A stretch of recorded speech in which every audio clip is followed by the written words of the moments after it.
In the heart of Kano, the quiet revolution is making waves in aquaculture. On October 23rd, 2025, 149 farmers, stakeholders, and partners gathered in Kumbotso for Demo Day 1.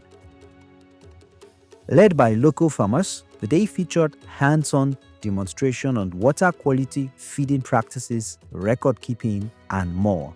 Da oxygen da kuma abin da ya shafi a temperature duka kusan mutum ba zai iya gane su da ido ta yadda zai zama da kifin zai zauna lafiya ba.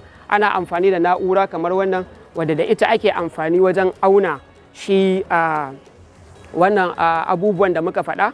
Wata babbar matsala ce ta faru wadda ake kira cannibalism, wato kifaye sun cinye 'yan uwansu kifaye.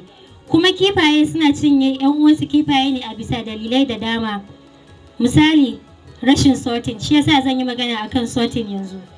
Da a ce an yi sorting, to wannan kifayen ba za su cinye kifaye ba.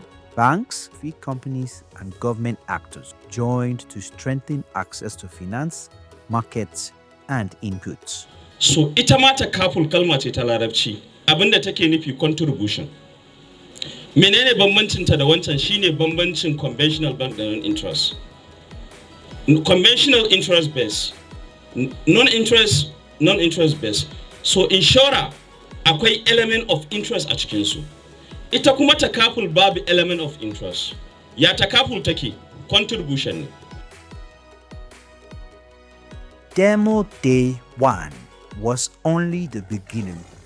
Join us as we build a stronger, more inclusive catfish sector. FISH4ACP, unlocking the potential of sustainable aquaculture in Africa, the Caribbean, and the Pacific.